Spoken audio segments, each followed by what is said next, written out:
할렐루야. 오늘은 설교라기보다는 조금 성경 공부에 가깝다라고 여러분이 생각하시고 들으시기 바랍니다. 37절을 보면 그들의 이 말을 듣고 마음에 찔려 베드로와 다른 사도들에게 물어 이르되 형제들아 우리가 어찌할꼬 하거늘. 사도행전 2장 37절을 보고 우리는 흔히 이렇게 생각을 할 수가 있어요. 베드로가 복음을 전했고 그 복음을 들은 자들이 회개했다라고 생각을 합니다.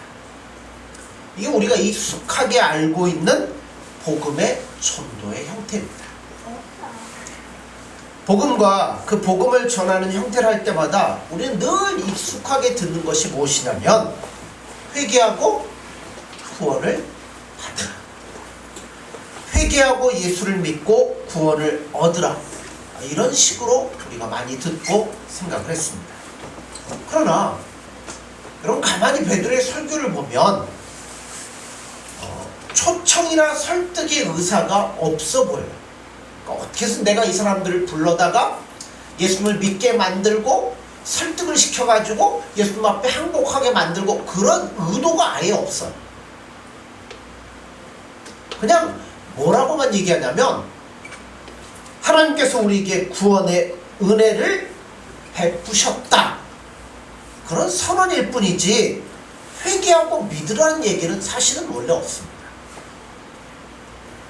그런 의미에서 37절 이하의 말씀은 굉장히 우리가 이 말씀을 볼 때 의아스럽게 생각해요.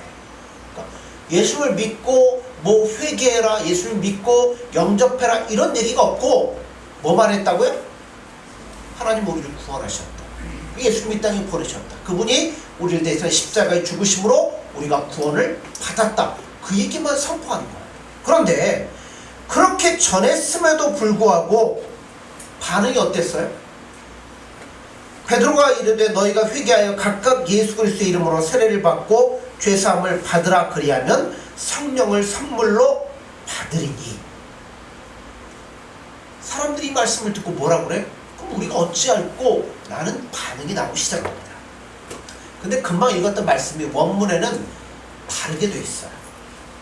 우리말 번역에는 회개하여 각각 예수 그리스도의 이름으로 세례를 받고 죄사함을 받으라고 되어 있지, 마치 회개하고 세례를 받으면 그 결과로 죄사함을 얻는 것으로 문맥이 되어 있어요. 성경을 보면 우리가 회개하고 죄사함을 받고 그러면 구원을 받는다 라는 식으로 생각하는데 아니라는 거죠. 자, 본문에 보면 회개하여 각각 예수 그리스도의 이름으로 세례를 받으라. 무엇 때문에 그럴까요? 죄사함을 얻기 위함입니까? 아니면 죄사함을 얻었기 때문에 회개하는 겁니까? 자, 다시 한번 물어보죠. 죄사함을 얻기 위해서 여러분 회개하셔야 됩니까? 죄사함을 얻었기 때문에 회개하셔야 됩니까? 예? 전자예요, 후자예요? 후자입니다. 마태복음 12장 41절을 보면 이런 말씀이 있어요. 심판 때에 니느웨 사람들이 일어나 이 세대 사람들을 정죄하리니 이는 그들이 요나의 전도를 듣고 회개하였음이거니와 요나보다 더 큰 이가 여기 있음에. 자, 원어를 보면 그러니까 이게 성경이 좀 번역이 돼서 이번에는 조금 원어에 가깝게 번역이 됐는데요, 요나의 전도를 듣고라는 뜻입니다. 그런데 원문을 보면 전혀 다른 의미로 들어요. 요나의 전도를 듣고 니느웨 사람들이 회개했다라고 우리는 생각을 하잖아요. 그런데 원문은 이렇게 해석이 됩니다. 니느웨 사람들은 요나의 설교를 듣기 위하여 회개하였느니라. 회개하라, 그리하면 요나의 설교를 들을 수 있을 것이다. 자, 뭐하기 위해서 회개하라고요? 설교를 듣기 위해서 회개하라. 회개하면 요나의 설교를 제대로 들을 것이다 라고 말씀합니다. 우리가 복음에서 가장 오해하고 있는 게 뭐냐면 회개마저도, 예수를 믿는다는 믿음마저도 잘못하면 구원을 얻어내는 하나의 방법이라고 생각할 위험성들이 너무나 많다는 거예요. 회개하면 구원을 받을 것이다, 믿으면 구원을 받을 것이다. 오늘 본문도 정확히 보면 예수 그리스도의 이름으로 세례를 받으라, 회개라는 것은 이걸 하면 구원을 받는다라는 의미가 아니에요. 이미 제가 지난 시간에도 말씀드린 것처럼 베드로를 통해서 하나님은 뭘 선포했어요? 이미 너희들에게 구원의 대사명령이 만들어졌다. 그러니까 뭐 하라고요? 듣고 이 자리로 돌아오라는 겁니다. 그러니까 회개하면 구원을 얻고 믿으면 구원을 얻는 게 아니라 구원은 이미 우리 안에 왔어요. 우리 안에 왔기 때문에 우리가 회개해야 되고, 우리 안에 왔기 때문에 믿어야 되는 겁니다. 회개에 대해서 회개하면 구원을 얻는다는 등식으로 알고 있기 때문에 우리가 알고 있는 회개가 잘못되었다는 회심으로 이해할 때가 너무나 많아요. 여러분, 회심과 회개의 차이가 뭘까요? 회개의 뜻이 뭐예요? 잘못된 길로 가니까 돌이키라는 거예요. 그게 회개예요. 회심은 뭐예요? 잘못됐으니까 우리 심령이 잘못된 그런 뜻입니까? 자, 보세요. 성경에서 회개는 감정적인 요소가 전혀 없습니다. 우리는 은혜 받았다고 그러면 뭐가 일단 흘러야죠? 눈물이 흘러야죠. 울고 짜고 가슴을 치고 땅바닥을 내려치며 감정이 움직여야 은혜 받았다고 얘기를 해요. 근데 회개라는 단어를 쓸 때는 여러분, 감정적인 단어가 아니라 행동이 들어가는 거예요. 내가 가는 길이 틀렸으니까 돌아서라. 거기서 울며 짜는 일은 없어요. 아, 이게 잘못된 거구나, 돌아서라는 겁니다. 울고불고 땅을 치고 가슴을 찢지 말고, 그거는 회개가 아니라 뭐냐면 애통인 거예요. 회개는 내가 가는 길이 틀렸으니까 딴 길로 돌이키라라고 성경은 말씀하는 겁니다. 그러니까 우리는요, 울고불고가 아니라 그건 나중에 문제예요. 우선 돌이켜야 됩니다. 그 자리에서 나와야 됩니다. 우리는 회개 자체가 구원의 조건이기 때문에 누가 많이 울었느냐의 싸움을 많이 해요. 많이 울고 많이 아프고 이러면 내가 더 좋은 거라고 생각하는데 아니에요. 왜 그러냐면 죄는 누가 씻어주시죠? 내가 많이 울고 내가 많이 애통하면 죄가 씻어지는 겁니까? 아니에요. 죄를 씻어주시는 분은 예수님밖에 없다는 겁니다. 우리가 한 것에 대한 결과가 아니라 예수님이 이미 우리 뭐예요? 십자가에 달려 돌아가심으로 우리의 모든 죄를 다 씻어 주셨다는 겁니다. 우리가 우는 거하고 우리가 가슴 치는 거하고는 상관이 없어. 예수 그리스도의 십자가와 그의 피로 씻어지지 우리의 회개로 죄가 씻어지는 적은 한 번도 없습니다. 그러니까 회개가 죄를 씻는 조건도 아니고 방법도 아니에요. 오직 예수님만이 씻어 주시는 겁니다. 그러니까 구원도 그래요. 구원도 여러분, 우리가 생각할 때 말이 안 되는 방법으로 우리가 구원함을 받았어요. 자,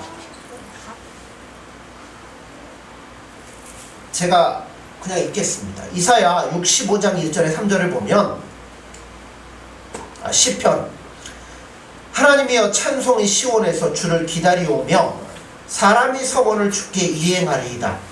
기도를 들으시는 주여 모든 육체가 주께 나아오리니 죄악이 나를 이겼사오니 우리의 허물을 주께서 사하시리이다.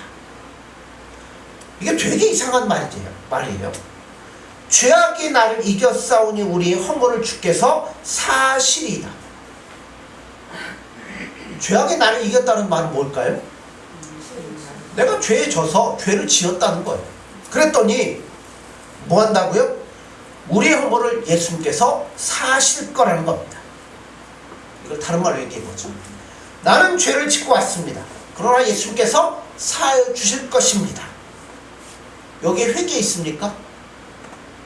회개라는 단어가 들어가요? 안 들어가죠. 죄사함을 얻을 조건이 진술되어 있지 않고 그냥 나는 죄를 지었습니다. 근데 뭐 한다고요? 예수님이 죄를 사해 주실 것입니다. 예수님이 씻어 주셔야만 된다는 거예요. 요한 1서 1장 9절에도 보면 만일 우리가 우리 죄를 자백하면 그는 미쁘시고 의로우사 우리 죄를 사하시며 우리를 모든 불의에서 깨끗하게 하실 것이요. 우리 하나님 앞에 이실 짓고 하면 뭐예요? 용서받습니다. 세상에서는 바른 대로 말하면 뭐예요? 매를 맞지만 하나님 앞에서는 용서함을 받습니다. 여기에 바로 기독교 신앙의 진수가 담겨져 있습니다.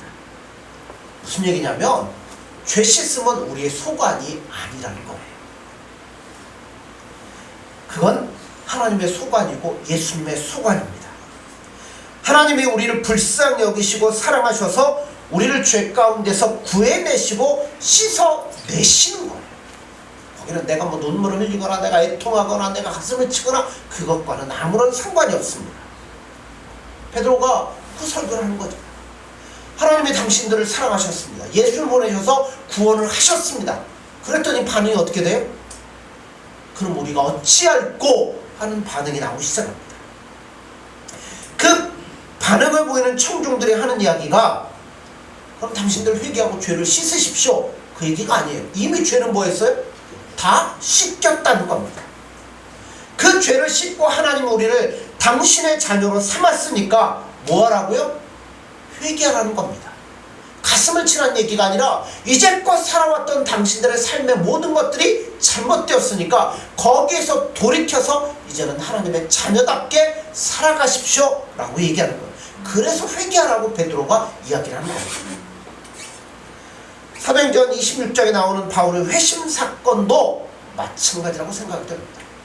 자, 오늘 날씨가 따뜻해갖고 막 졸리시죠? 우리 한번 성경을 보죠. 사도행전 26장 4절에서 21절 깁니다.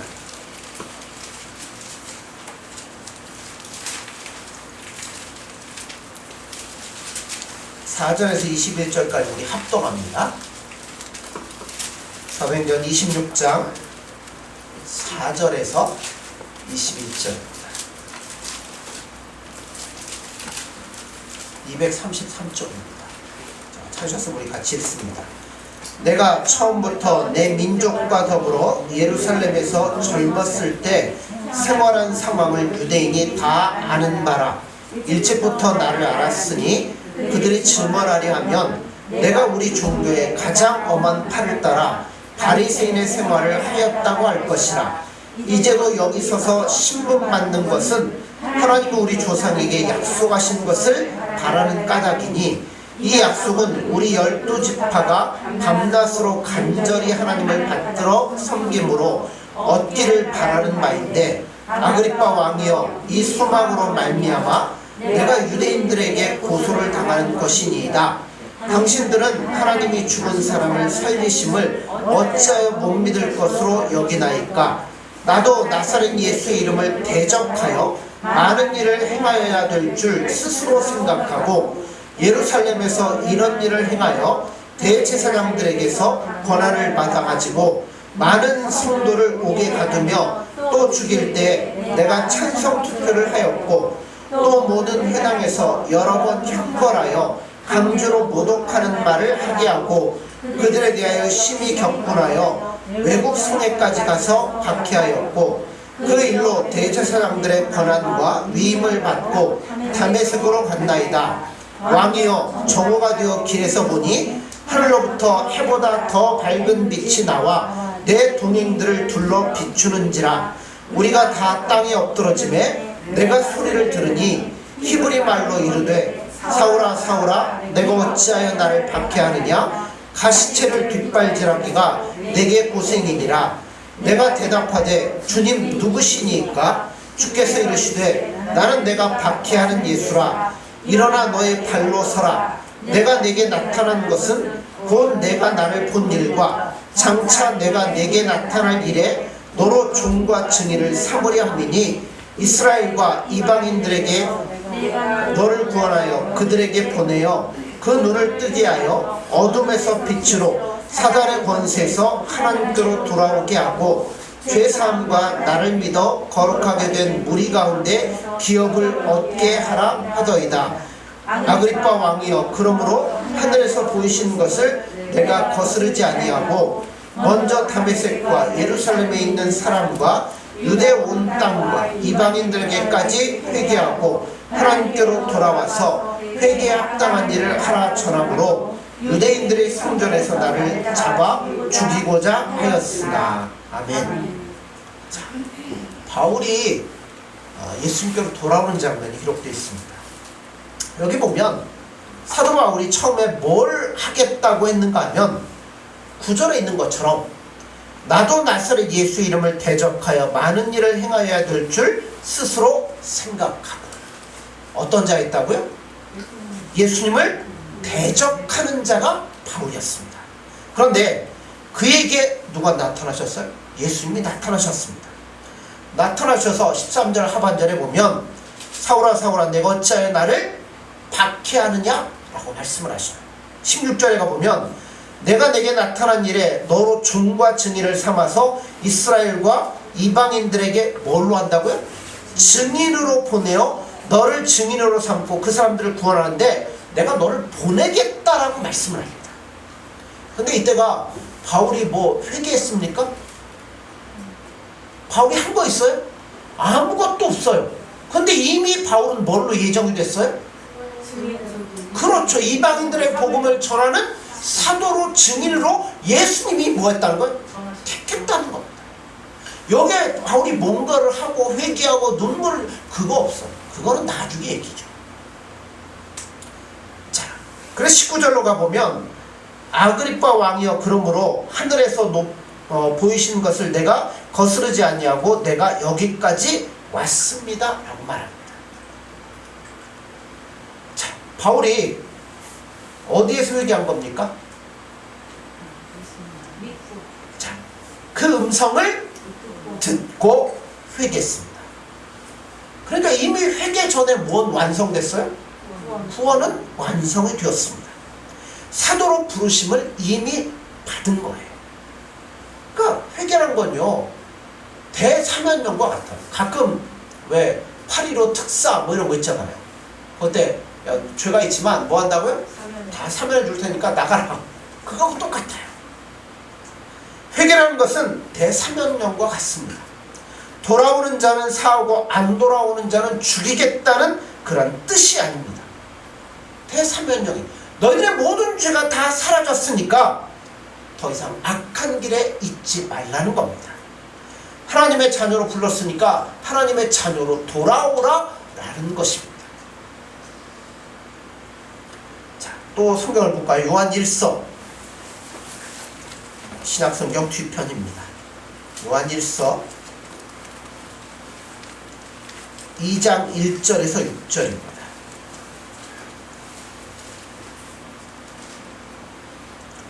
(388쪽입니다) 요한일서 2장 1절에서 6절입니다. 같이 읽습니다. 너희 자녀들아, 내가 이것을 너희에게 쓰면 너희로 죄를 범하지 않게 하려 함이라. 아버지 앞에서 우리에게 대언자가 있으니 곧 의로우신 예수 그리스도시라. 그는 우리 죄를 위한 화목제물이니 우리만 위할 뿐 아니요 온 세상의 죄를 위하심이라.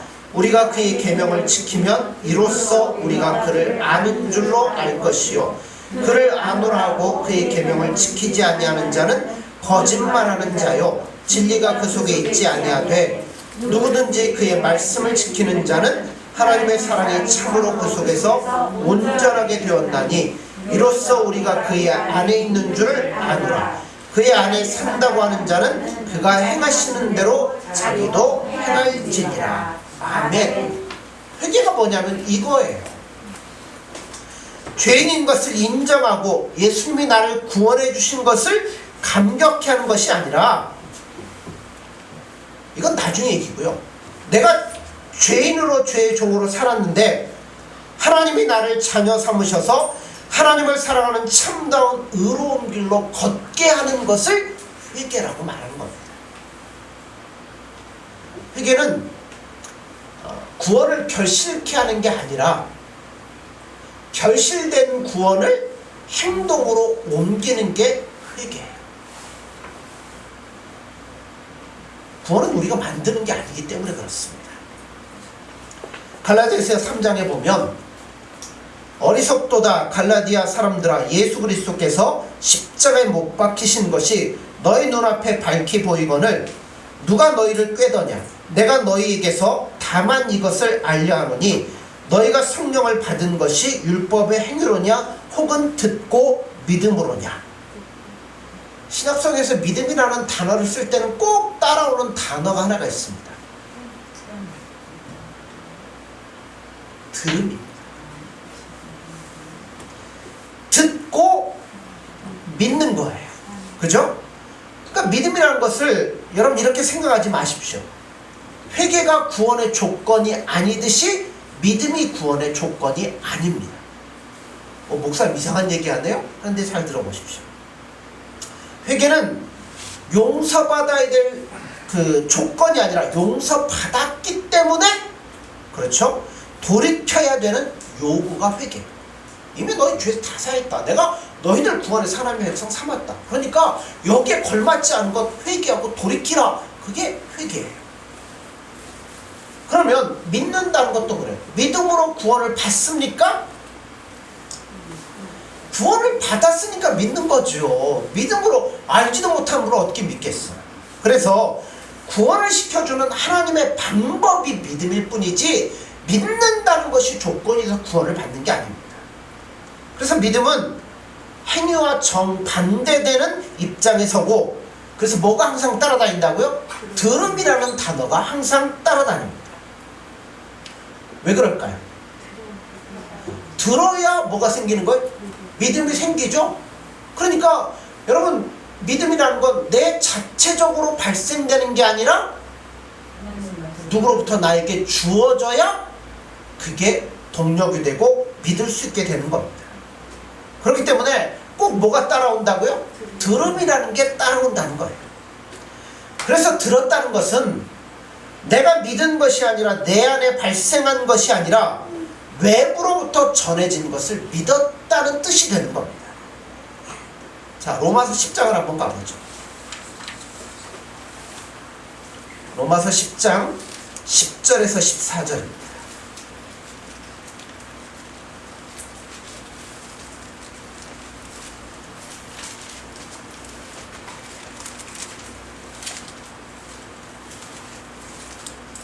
로마서 10장 10절에서 14절입니다.